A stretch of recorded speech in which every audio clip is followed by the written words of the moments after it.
Hey, hey, hey, hey.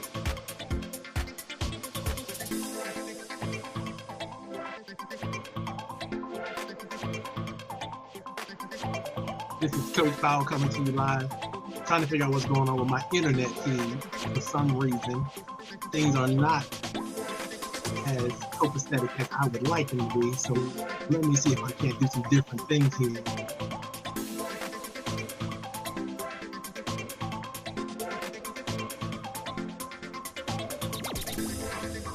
And that doesn't seem to be helping a lot more. So let me try this. Well, I may switch it up a little later. Let's see, maybe I can do.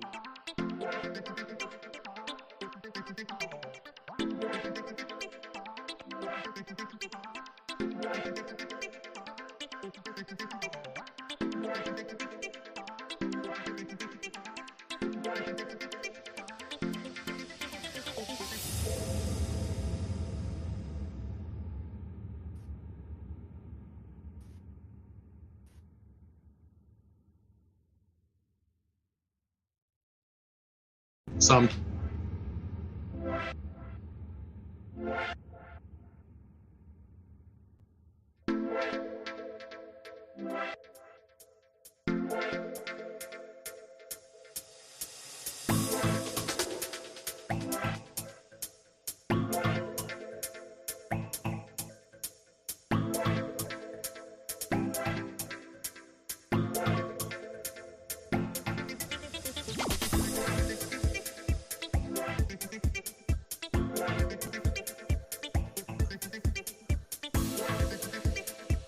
Okay, guys, it looks like I got a really, really unstable internet connection, and I might not be able to do a whole lot about it. On my side of the world, I've been trying to improve it over the last couple of weeks, but it seems like no matter what I do, it just seems to be kind of weak. But we're going to persevere. We're going to keep the party going no matter what. Welcome to Coffee Tea, You and Me. This is Coach Powell coming to you live from wonderful Centerville, Virginia, enjoying every moment that I get the chance to share, to interpret, to support the small businesses all over the world, all over the country. Those of you who are able to follow, those of you who are able to see this, hopefully you are engaged and you are doing great things.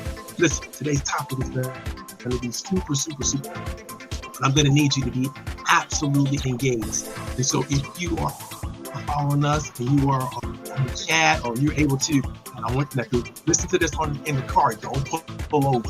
Just keep on pushing. But if you're following us on the computer or on your cell phone and you're able to access the chat, I want you to do so.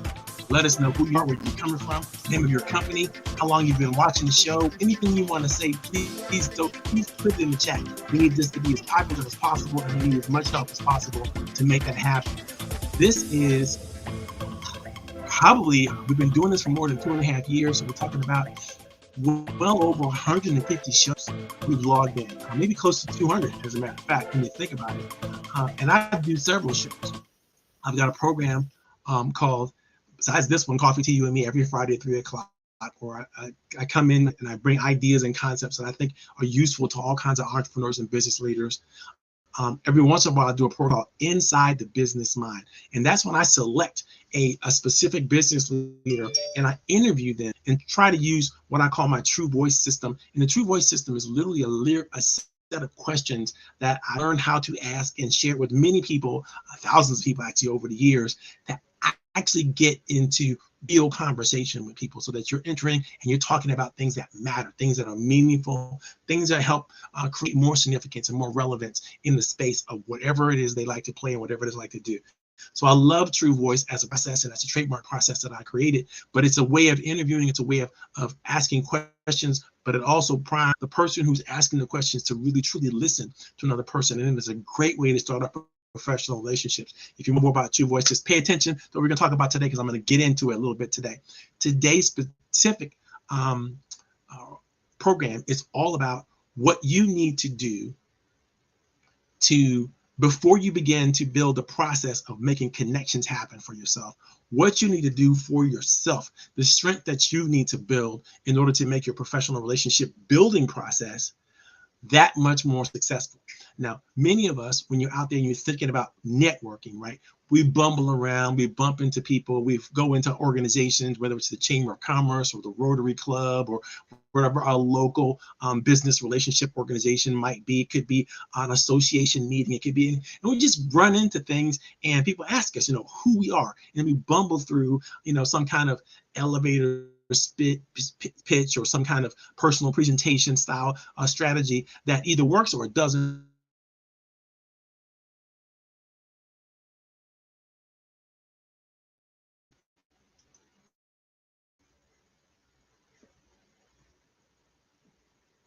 The key to making it all work and the key to making it work well is being prepared.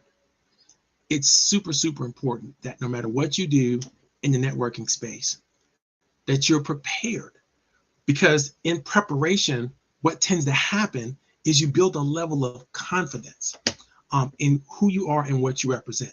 And so I would tell people, before you go out looking for any type of relationship, whether that's personal or professional, it's super, super, super important that you deal with some of the reasons why most people are horrible at this. So what do I mean by that? There are 9 different obstacles that we know of. We've already proven it. We've already researched it. We've already done other studies on it that keep people from building their professional relationships. There's a lot of things that are out there. People say, well, sometimes, I don't do it because I have a lack of confidence. And sometimes I don't do it because I fear rejection from other people. And sometimes there's just a lack of self-awareness. They don't know who they are. They don't know what they bring to the table. And sometimes it's a lack of knowledge about networking. Yes, it's true. Networking is a skill set. You have to have a certain set of skills in order to be able to do it well. And not only that, you have to have systems in place to do it exceptionally well. So you can have some skills and get a little bit, in terms of distance between where you are today and where you want to be in the future. But if you master these skills and you have systems already set up that you make adjustments to and you tweak along the way, now you're in a level where you're going to be phenomenally great at networking. You're going to be receiving all the benefits. We'll talk a little bit about that later. The next thing people say is they don't necessarily have the communication skills. Again, same thing. Being able to open yourself authentically and dialogue and listen, more importantly than speak, in the networking environment is so super important. And you have to understand the reasons why and how all that stuff works. Then people will say, I really can't find the right people to network with. I get that. Because everybody and their mother, especially those membership organizations like your chamber organizations or your business associations, they're clamoring for members, and they'll let pretty much anybody who can afford to be in. And they're not necessarily looking for people who have the skills to adequately perform the way they would want their members to perform. And so it's super, super important that you bring those skills to the party, no matter where you go and network, whether you're networking with a professional networking organization, or whether you're networking with an association, or whether you're networking anywhere, you want to bring a tremendous amount of skills and the right systems in place to do this well. And then you can identify the right kinds of people that you're going to network with, and you're going to find the right people to surround yourself with. Now, the last thing people will say is they don't really understand the different types of networking platforms. And I will tell you today, there are thousands more than there were even 3 years ago. Opportunities for you to engage with people, opportunities for you to connect with people, opportunities for you to avail yourself of ideas and that they would share, and ideas that you need to have shared with you. These are all things that are super, super important and very, very available and at your fingertips. Crucial, it's at your fingertips. There's so many different tools out there right now. We're going to talk about all that today. We're going to try to get through a lot of stuff. But before I get started, what I want you to do is, if you have any questions at all about what do you think you need to do to overcome some of the obstacles that I just shared with you, or questions about anything that you have about getting into the right networking opportunities or learning to develop your skills in networking, put those questions in the chat, because those things are super, super important.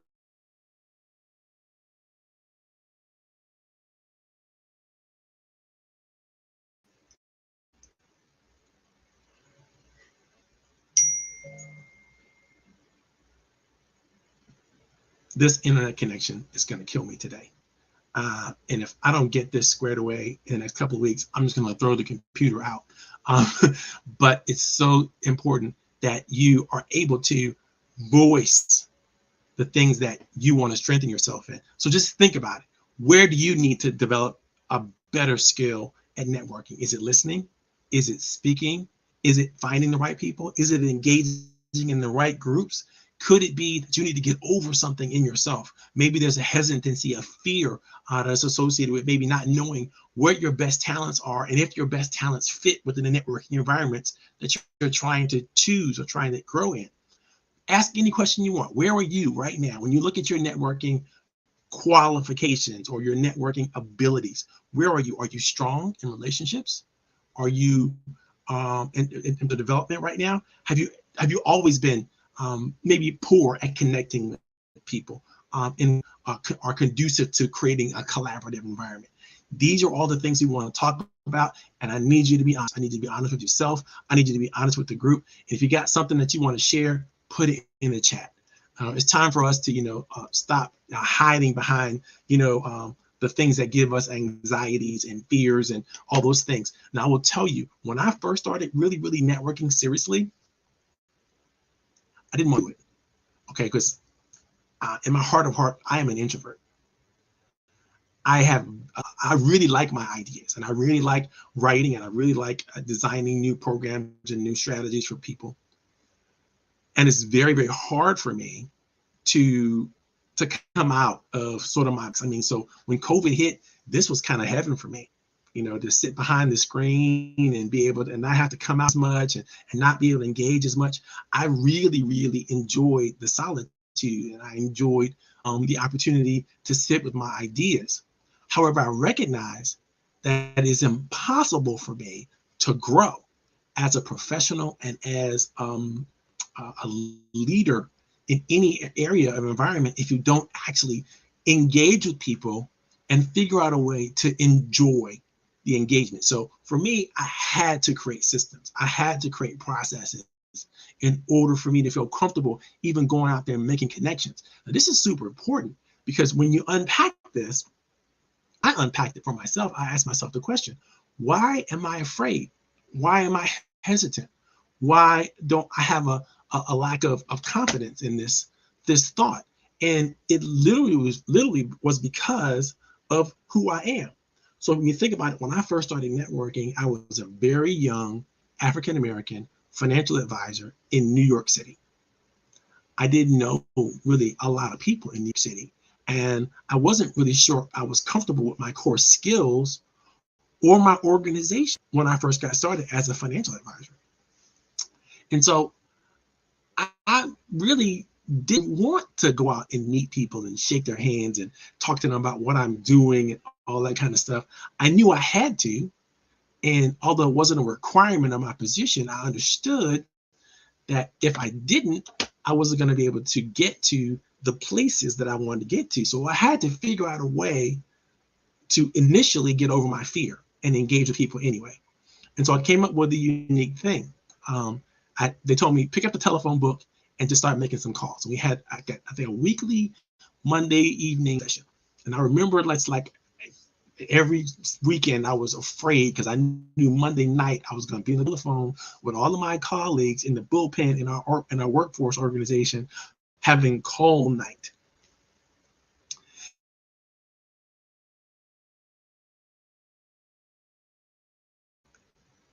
During call night, that I was going to be asked to just call random people and try to sell them insurance and investments and any other thing that we had on the shelf that we were talking about, right? And this was scary for me because, again, I was new at the organization. And even if I had been prepared to have all the phone techniques and all the scripts and all the procedures, it didn't mean that I was comfortable with calling people at dinner time, basically, and disturbing their families and, trying to make sure. This was the day when people would actually pick up the phone when you call, right? And so I had to get over this call reluctance. And one of the ways I did it was I tried to make the process more familiar to myself. And I started with calling all of the Powells in the phone book. Now my name is Marvin Powell, right? So I started calling all the Powells in the phone book, and I would introduce myself immediately, and I would say, this is Marvin Powell. I'm calling because I'm a local financial advisor, and I want to make sure that you know and you're prepared to anything that you need to do to be more successful. And the person would generally say, what's your name again? I say Marvin Powell. And then they would start going, well, where are you from? I said, interesting, you should ask, because I recognize your name is Powell too. So and I see that you're here from Long Island at the time, right? You know, I was like, I hear that you're on Long Island. How long have you been in Long Island? And I get them to start talking about themselves.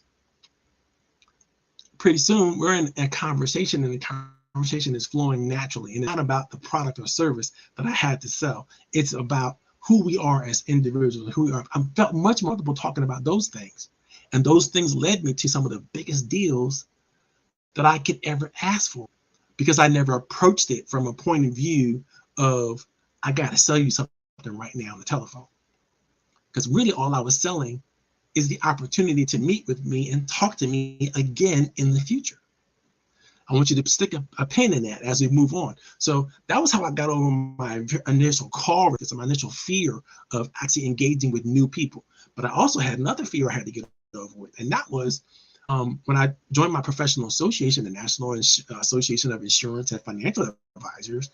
They had meetings that I needed to go to. I needed to go to those meetings to get my continuing education credits in my world, and I needed to go to engage, and I needed to be with other people, other professionals who were just like me. And I found I was even intimidated in that room, because I was dealing with people who were much older than me. I was dealing with people who did not look like me from an ethnic or racial background point of view. And it was really unfamiliar territory for me. But I had to figure out a way to make that work for me. And so that's when I grew my beard out for the first time.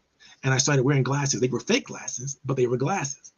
And I started wearing glasses to look older, make me look smarter, make me look like I was more, established. And then I felt more comfortable in myself. And when I would engage organizations, I felt like, I was showing up as a person who was worthy of the attention of others, and so on and so forth. And then I realized that I was accepted just like all the rest of the guys. But I had to get over my initial fear, because everybody was there trying to get their CE credits, trying to pay attention to this boring information that was being shared. And I already know this stuff. It's not really anything interesting or fascinating to me. So I used to do exactly what when I was in class, when I was in high school and in college. I would do my best to sit up front, I'd take copious notes, I would pay attention, I would engage with the professor, and I would make sure that I asked questions when it was appropriate, right? It was time to ask questions. I asked questions because it was super important for me to feel like I belonged in the room, and I felt like I belonged in the room if I was actually engaged in the room and actually doing the things. People would come up to me afterwards and say, hey, it looks like you're pretty smart. Did you get an answer to that question and so on and so forth? When you asked that question, or what do you think? Now we have a conversation about what we learned in the classroom. That's why it was super important that I showed up in the classroom as a leader. Right? Super important. Think about that. That made me, again, gave me confidence in who I was and what I represented in the industry and in my profession. That helped me because I truly got engaged. So I'm asking you today, get engaged, ask questions, think about who you are in the space. How are you going to over your fear of networking? If you haven't gotten over your fear of networking, what is the base of that fear? Ask yourself the question, where did this come from? How did you get there? For me, I was young. I was African American. I was in a different space. I didn't know anybody. I certainly wasn't a city person. I didn't consider myself what they call it, a Manhattanite, right? So it was a different world for me. And so I was uncomfortable because it was a whole different world for me. But I had to do what I needed to do to find ways to make myself comfortable. That's lesson number one in getting over your fear. The next thing you got to do is get over your fear. You got to show up and have done your homework. If you know what you're talking about, what you bring to the table and what you're able to do, amen, it's so much better. I once showed up to a pitch where I was pitching an opportunity to take over one of the New York City pension plans, I think it was for transportation. I can't even remember. It was way over 20 years ago. But I was nowhere near qualified to take over that pension. I happened to talk myself into getting the pitch because one of the shop stewards of the local union fell in love with me and just liked me and said, well, you didn't do that. But I realized that I was outclassed, outranked, out-titled, I had no ability to really get that work. But here I was pitching in front of the whole tribunal of the New York Transit Authority pension planning organization, right? So I'm like, okay, how do I do this? And how do I make myself comfortable? And I couldn't. So I fumbled. Yes, I did. And I looked like an idiot. I know I looked like an idiot. And so I promised myself I'd never do that again. I'd never go into another event, another meeting, another place, another space where I felt uncomfortable because I didn't do my homework. Once I learned that strategy and I realized that every time I go into a new space, a new place, I need to do my homework. I need to find out who the leaders are there. I need to find out what the topic of the day is going to be. I need to find out, the environment, as much as I can about the environment that we're going to go into, what kind of audience is going to show up, who the people regularly are there and what they are used to seeing, and what's going to be something interesting that I might add based on my knowledge and my experience to the room that maybe they haven't seen or heard of before. Because when you show up to a new place, you got to show up differently in a way that helps people see or be or understand something differently. When you don't, then it's the same old, and it's easy to ignore that. It's easy to ignore the person who is, so dialed into the formula of what things have gone on before that they don't do anything that's novel or interesting or new. And so therefore, they're not as interesting as a person the person doesn't want to talk to you.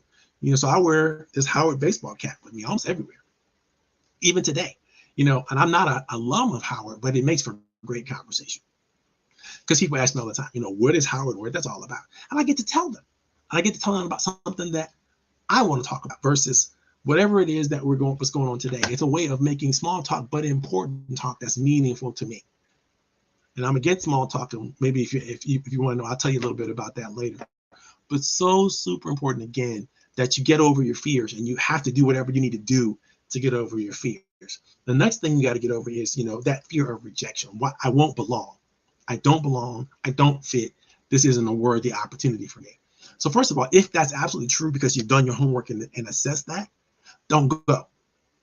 You don't want to show up to a place that you just naturally are not going to fit in, and you already know it, but you must, right? You can't just reject an opportunity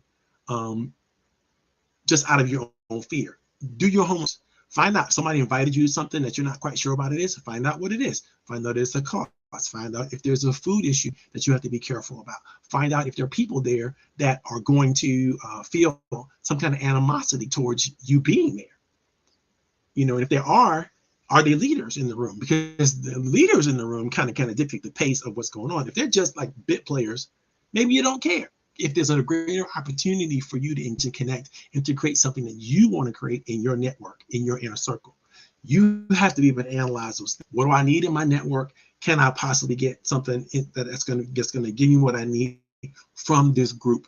And if that possibility is high, because again, you've done your homework, you've done your analysis, you've looked at it, then you go for it. If that possibility is low, don't waste your time, because you don't want to show up someplace that you think you should show up in, but also come back with egg on your face because you really didn't do your homework well enough. You really didn't look well enough. Again, I'm going to come back to the homework thought a lot, because doing your homework makes you comfortable. Doing your homework gets you over whatever fears you may have. And trust me, just because you might be an introvert or an extrovert doesn't mean you have more or less fear in a social situation. It just means you're handling it different. And even if you're handling it differently, it doesn't mean you're handling it well. Because well is about quality. It's not about quantity. It's not about, how much you feel comfortable in yourself and how much you love yourself and how much you love other people. That has nothing to do with the quality of your interaction. It has something to do with the quality of your personality and what you bring to it. But it's how someone receives that is about how they receive that. It's not about you. It's about them. That brings me to the third thing that people say, I don't really know enough. They don't really say that, but it shows in how they present themselves. They don't really know enough about themselves and what they bring to the table to have the kind of confidence that they need to have. And that's super important. You got to spend the time with you. You got to do that homework. You got to do what, Ayanla says, always says, she always says, do the work, right? It's super, super important that you do the self-assessment, that you really do 360 agreement arrangements for people that you're working with. Begin to really think about where where you are in terms of what you bring to the table. And that's a great question. That brings you to a question that Nancy just asked. And this one is great, right? Is there a difference of how a person should approach an elevator pitch in a Zoom meeting versus in person? And the answer is absolutely. Every environment is different, whether it's an online environment or a personal environment or business. And the questions that you need to ask, though, to assess that environment are always the same. Can I be understood? Do I have people's attention? Do I have something that is attention worthy of this audience? Just as you have something that you want to say, doesn't mean that this audience needs to hear it or would find it interesting or exciting. And so you have to really do your homework again about the audience. Who are the people that attend this meeting on a regular, consistent basis? What are their expectations? What are they growing used to? Where can you shake them up a little bit and get them into something new? And you can't know this until you talk to the leaders, until you assess the organization, until you maybe try it out and do kind of low key, sit in the background, don't very much the first time you go, because you're taking notes or you're learning, but you don't want to say anything that's going to be untoward or anything that's going to embarrass you or make you have a negative reputation at some point, right? So you want to make sure you keep that tight. And the best way to do that is to not give away too much of who you are or what you're about. As an introvert, that always works for me, right? Because I want to sit back and I want to kind of really analyze and kind of get the lay of the land before I engage too much, before I give away too much, right? And what you never want to, no matter what environment, whether it's online or personal, you never want to show up as a person who's like, blah, blah, blah, and I do this, and I do that, and I do this. Don't show up with a laundry list. Because if you show up with a laundry list of things that you want to talk about, that's really too much. We can't hang on to it. Sensory, emotionally, we can only hang on to one or two key ideas, and you want to let it go at that. If you can get down to one idea, one concept, one story that illustrates that one key idea, that one key thought that you want to illustrate, do that. It's better that you do that than try to satisfy everyone in the room, right? There's somebody specifically that you need to talk to, and you need to say the right thing to them so they can hear you and so that they can respond. And they need to hear in your patient or whatever you need. They need to hear themselves. They need to hear that this is for them. This is something they should pay attention to because of their situation, because of what they know, because of who they are. And if you've done your homework, you know exactly what to say, the right bells in the group. And if you don't, then you're not ready yet. Don't make pitch. Don't make the ask if you're not sure who's going to be hearing it and what they're going to say. That I would say, you can get over that fear of rejection by knowing you're saying the right things at the right time, at the right pace, and the right level to the right people. And then you don't have to worry about rejection because they're not going to reject you. It's like asking a 4-year-old who loves ice cream and you already knows ice cream, would you like some ice cream? What are they going to say? No, I don't want the ice cream because mom says it's bad for me. No. They're going to say yes because they already have a natural inclination to do so. That's what you want to do. You want to catch people in a situation where they say yes because they don't know how to say anything else to what you're offering or what you're bringing to the table or what you're making a promise to. And that brings me to the next thing that people are naturally kind of fearful of. It's their knowledge of networking. Masterful networkers know that it's important to make a promise. It is important to dial up whatever strengths you have, whatever passions you have, whatever gifts that you bring to the table. It's important for you to lay that out there, make a promise to deliver on that, whatever that is. And so what I've become accustomed to doing is I know I suck at networking, right? I've become accustomed to doing it in rooms that I get attention. I will say, listen, I have created literally a masterful piece of information that you can really read quickly to learn how to give the pitch perfect elevator speech every single time, no matter what environment that you're in. But if you understand how to do this and you run through the paces and you go through the process of understanding this quick little study guide, I promise you, you're going to be a masterful networker if that's something that you desire. Would that be something that you'd like for me to give to you if I could? People who say no to that, first of all, I've never heard anyone say no to that. But second of all, if someone does say no to that, I recognize that they truly are so full of themselves that they believe that they don't need any help. You know, and sometimes people go, that's funny, you should offer that to me. Is it something about my presentation or something that you think I should use tweaking? And I would say, you know, everybody could use some tweaking. It just happens to be something I'm very, very good at and something I know a lot about. And I'm sharing this document. I love to share with you. More importantly, I love to get your feedback on it, because I'm always improving it. You know, the version I'm going to share with you is like version 27. You know, this is not the first one. And every time I get a chance, every year, in fact, I update it and I rewrite it, and I come up with a more updated version based on what people are doing and saying and thinking now. So I really like your feedback, and that would help me improve it as I begin to train and teach others how to be more masterful networkers. Most people love that, and they accept that. And now what I've set up, I made a promise to share with somebody something that they really want that could be helpful to them. And then I have an opportunity to follow up with them because they promised me they're going to give me their feedback. That was the condition upon which I'm willing to share the information. I'm not going to share the information without the promise to get the feedback. Notice how I've secured an opportunity to follow up and follow through with whatever I'm doing with them to create the next iteration of whatever it is outside of this moment right here. In fact, if any of you would like to read the current edition of the 5 Elements of Perfect Presentation, and you'd like to have it, all you gotta do is ask me for it, and I'll get it to you. You know, tell me, give me a call. So my text message is rolling across the screen right now, and I will send it to you directly from my phone. But now, what am I going to ask you to do? I'm going to ask you to actually pay attention and give me an opportunity to follow up and get some feedback from you. Again, for the same reasons. It makes me better to get feedback from other people about what it is. And also, when people read this, they find out a little bit more about me, who I am, what I bring to the table, how I think. And it shortcuts a lot of the drama associated with getting to know someone or figuring out what you can depend on them for, because I'm making promises, I'm keeping my promises, I'm following up, I'm creating an opportunity, an atmosphere for other people to do the same. Folks, that's what trust building is all about. It's about making connections and creating collaborative partnerships and doing that in a masterful way. I got tons of other systems that I could teach you about, and I'll teach you about in further talks about this particular topic. But before you get started, you have to have this kind of stuff worked out, so that when you offer, when you make a thought about it, it's not, you know, I'm not sure, I'm not positive about how it's going to go. I already know how it's going to go.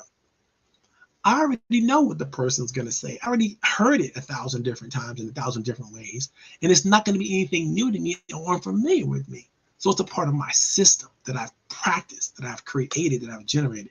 If you don't get what I'm saying, that the networking is a skill, keep paying attention and you'll learn what I'm talking about. So people are uncomfortable with networking. They're uncomfortable with it because, again, there's too many unanswered questions. When you're meeting new people, the opportunities are endless, because you never know what this person is talking about, where this person is coming from, what you might expect from that person, what they might want from you. You never know, but you've got to engage in order to figure that out. And so what people have a problem with, they have a problem with mostly is people making them offers that they're not ready to accept, or they don't want to accept for whatever reasons. And so that makes them kind of like shut down any new information that's coming into the universe, into the world, because it's really how your brain works and how you focus. And we're not going to get into the neuroscience of all of this, but understand that you can't say yes to everything. So you have to be discriminative, and you have to be able to, because you want to say yes to the things that make sense for you to say yes to, and no to the things that make sense for you to say no to. But what you cannot stop is the avalanche of opportunities that are going to come in your way through your email box, your telephone, through your text messages, through your personal interactions with other people. People are going to make you offers. Now, you know who's brilliant at this? I got to tell you, most women. Most women are brilliant at this because they get offers they don't want to take up on all the time.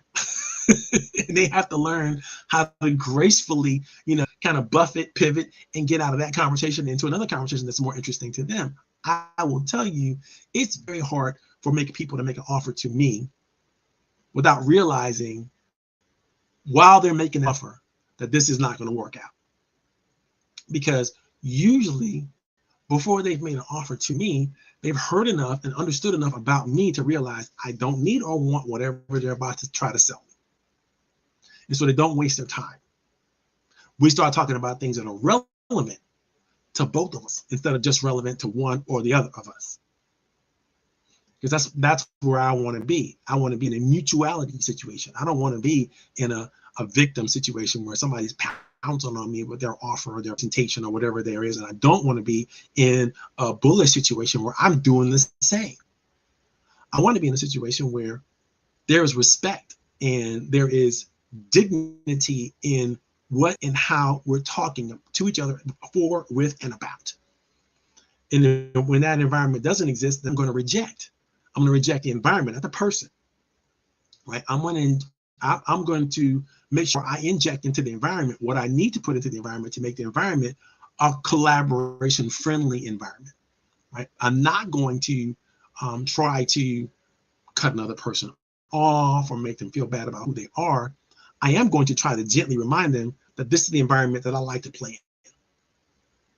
Right? And I might set them a scenario where people are finding ways to work together collaborative on something that's going to be useful for both of them. So if you're trying to offer me something or trying to talk to you about something right now, is it good for both of us?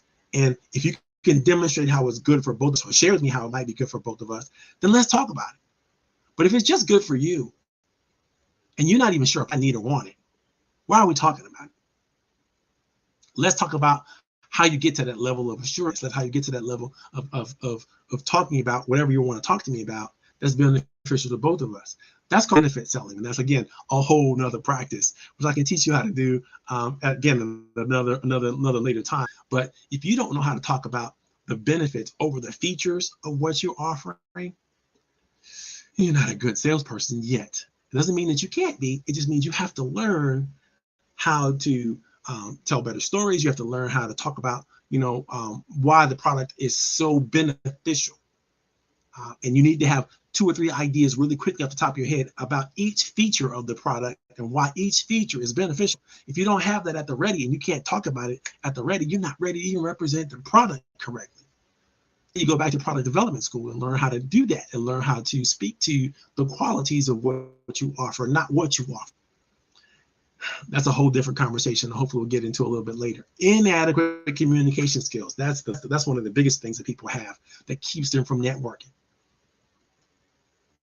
And it's true. If you don't know how to speak the King's English, right, and you're in a space where that's what they speak, it's not going to work well for you because you're not going to be able to connect and communicate collaboratively with other people. When I say communicate collaboratively, what I'm saying is being such a common connection that people feel like you belong to them and they belong to you, and you should be doing things together. That's the environment that you have to try to create if you're a networker, because you want people to feel comfortable laying out literally all of the time and the things that they need, that they have available to you, as well as you do the same to them. Now, another question you have out there is who's on first, right? Who shows up first as authentically and as with enough gifts and talent as they use as can? And I will tell you, the bold and the brave, the person who is in charge of themselves shows up right away with the time, talent, and treasure that they have to offer other people, and they give other people the opportunity to get on board what they're bringing to the table. Showing up last is showing up least. Showing up first is a matter of practice of faith. It is a matter of practice of confidence. And when people see you as confident, they will read you as competent. Let me say that again. When you show up with confidence, people assume that you are competent. And then you need them to know that you're competent, or they won't trust you. You get the math and the mechanics of that. You know, when you don't have trust, you have nothing with people.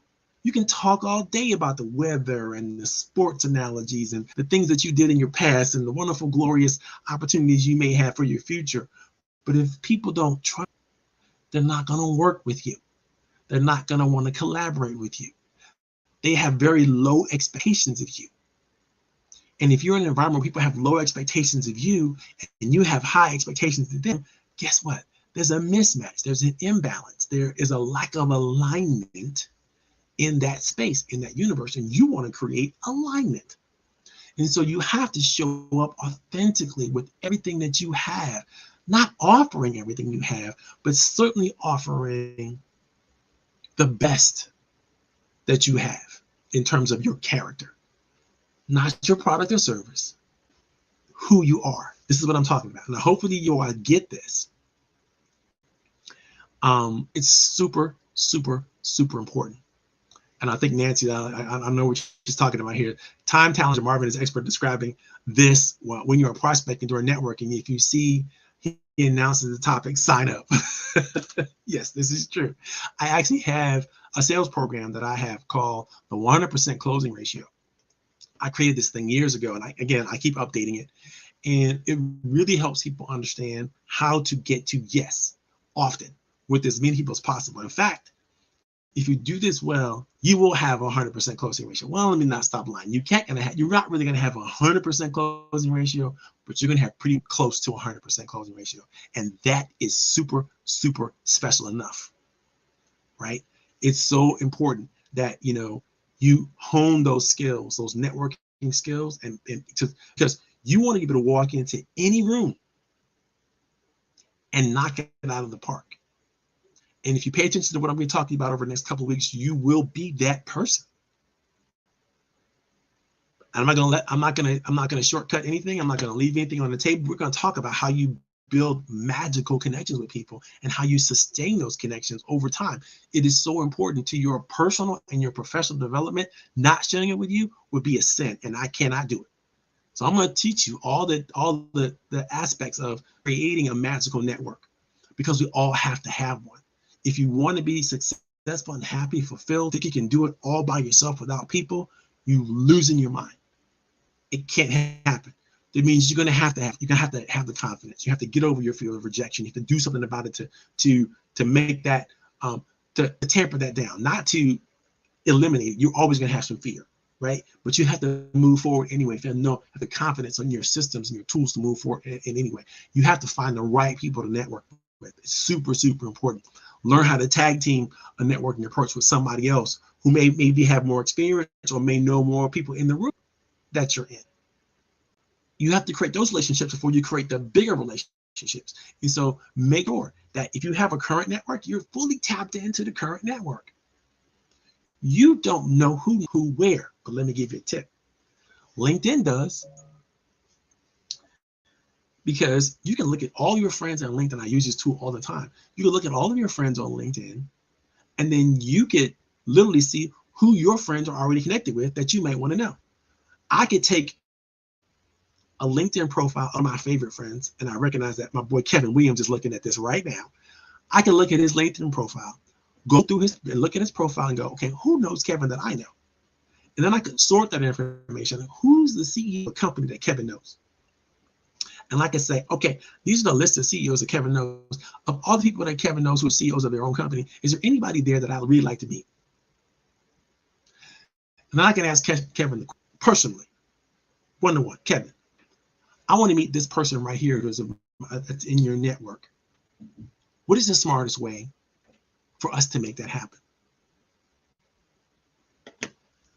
I hope you got that, folks. This is a magical technique. When you ask someone that you already know, what is the smartest way for me to get to know this person that you already have in your network? You'll open up the door for the magic to happen. Because what you're doing is you're giving someone else an opportunity to help you make a connection that's going to be meaningful to you. And because all of us want to do meaningful things, we all want to be significant, relevant. We all want to do what I call the MRS, right? We want to be meaningful, relevant, and significant, right? We want to all earn our MRS degree from everybody that we get a chance to interact with and work with. We want to show up. You're giving someone an opportunity to show up. You're giving someone an opportunity to be something great to you when you just ask for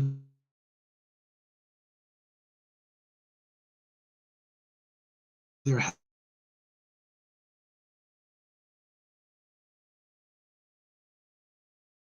Our networker today is not just genius at doing what they do. They're genius at asking for help, and they do it all the time. They do it exceptionally well, and they make sure that that's a part of their systems. Asking for help should be your regular everyday thing.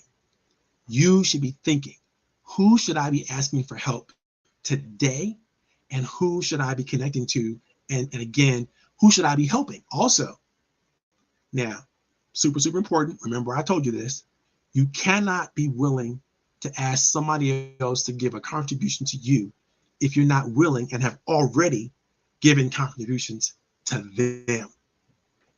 And so, and this is not, by the way, there's a tip I'm going to give you again, another tip. Don't do it this way. Don't ask people in general, what can I do for you? Because they're not sitting around already thinking about what you can do for them. Those who are masterful at this, they are. But most people are not sitting around thinking what you can do for them. And if you put them on the spot and ask them, what can I do to help you? You're going to throw them into a little bit of an anxiety, a little bit of panic. You don't want that. You want to say instead, listen, I like to sit with you and talk to you and collaborate with you and come up with ways that I think that I might be of amazing and meaningful help to you. I don't know what those ways are right now, and maybe you either, but I think if we just have a brief discussion over coffee or something, we can work that out. Would you be willing to do that? Now, again, you're making a promise that you're going to follow up on. And you can't say, I want to meet you and not be ready to meet you. So you got to have your tools ready, right? If that your calendar has to be ready, you have to know what your schedule is looking like and be willing to commit and then follow through on that commitment. And so do they, by the way. If you force somebody to make a meeting with you, you got it all wrapped up in your calendar, but don't make sure they have it in their calendar, shame on you. All right.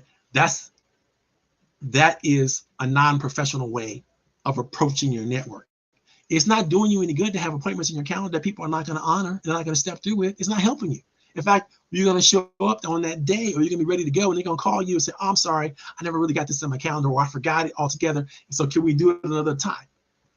If you don't make it important and significant and relevant, it's not going to happen. You depend that it's not going to happen. In fact, if you move into a meeting with somebody and they don't even have an agenda for the meeting or a reason for the meeting, you can guarantee you got a whole bunch of youthful fumbling you got to go through in order to get to the good stuff. You don't want to wait. You want to get that squared away before you make the meeting. Listen, I want to talk to you about something super important. It's going to help you both. Hopefully, it's going to help both of us to move forward in our careers and our lives and businesses. And if it doesn't help us both, I don't want to do it. And so this is a serious meeting I want to have with you. I want to talk to you about how we can collaborate, how we can come together. And if they know that this is what your agenda is, this is what you're in. It's not about winning for you. It's not about winning for them. It's about a mutuality and a reciprocity, right? Then it becomes something that's much more powerful. Because in truth, we all can do things better together than we can do apart. I set up this wonderful opportunity called the Leverage Up Conference. And I have accumulated people and opportunities with people that I couldn't even imagine that was possible when I got started. But it has grown into something so powerful and so special for my panelists, for the people who get involved and engage with the program is going to be so good. That the first couple of times I did it, I realized I was fumbling through trying to make something happen, but people realized the intention of my heart. They gave me the bit of patience, and they allowed me to improve and make things better. And I got to tell you, I'm super, super happy. I can't wait to deliver the next program on the 29th of April. And I'm so looking forward to making it even better, because I now have a different vision that's bigger than the one that I originally had, because of the feedback I've gotten from so many participants, and so many people have engaged so well and so caringly. I can't say anything more about it. If you haven't gotten your Leverage Up ticket already, you need to get it, because they're on sale right now, and they're deeply discounted. They don't cost you a whole lot of money, but you're going to get a whole lot of benefit out of it. This I can promise without question. I'm gonna copy the link and post it in the chat for everybody who wants to get the Leverage Up tickets. Coming up on the 29th of April, that's a Saturday. You definitely want to get your tickets. You don't want to wait. You don't want to hold back. You don't want to, you don't want to be the last ones at the show, because then again, the price is going to go up in a couple of weeks. And so you want to get while it's at the low price of just $49. So you want to make sure you do that. Is there anything more I want to tell you about networking today? Let me see if I got everything there. The different working platforms. I can tell you there's thousands of networking platforms. There's Meetup, there's LinkedIn, there's Facebook, there's all kinds of different social groups and social things that I'm getting online as well as in person. People coming back to more in-person meetings. All of them are useful as long as you show up with your skills. If you show up with your skills, you can network anywhere. You can go to a 2-year-old's birthday party and come up with more opportunities for people. But again, same thing. Know what you have to offer. Know who you are. Make sure that you practice in real world environment. Get some real time feedback about how you're showing up, so that you know that you're showing up the way you want to show up, not just the brand that you have, not just the brand that you dream of, but actually doing it. And you want to get feedback from your real network, the people that you're already working with, and ask them, how do you see me? I get referrals and recommendations from people all the time, and they tell me, I always ask them, why did you do this for me? Why do you think of me this way? What did I do specifically that made you do that or made you feel this way? And guess what? They tell me, and it helps me. Again, it builds my confidence. That's true. It helps me get the feedback that I need to get. So I recognize that, what I'm putting out there is being received in a way that I think is positive and useful. And I don't have questions about that. I know that I'm bringing the good stuff. And so I make sure that, I show up authentically everywhere, all the time, face to face, in video, in my family, everywhere I am. And guess what? I keep getting the results. It's being more positive than I can ever imagine. And I have to continue to expand my scope. Super, super important, guys. I hope you guys got a lot out of it. Today's program, we're in minute 55. I want to make sure I close down so I have an opportunity to share this. If you have an opportunity to share it, please do.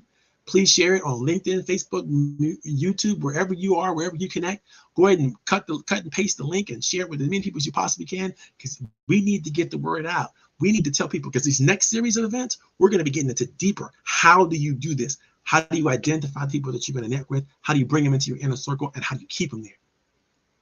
This is Coach Powell. I love each and every one of you. Thank you all for coming. Thank you all for showing up. Thank you all for showing out, being the person that you are.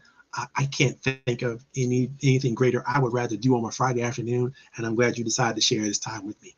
Again, this is Coach Powell signing out. Out of here.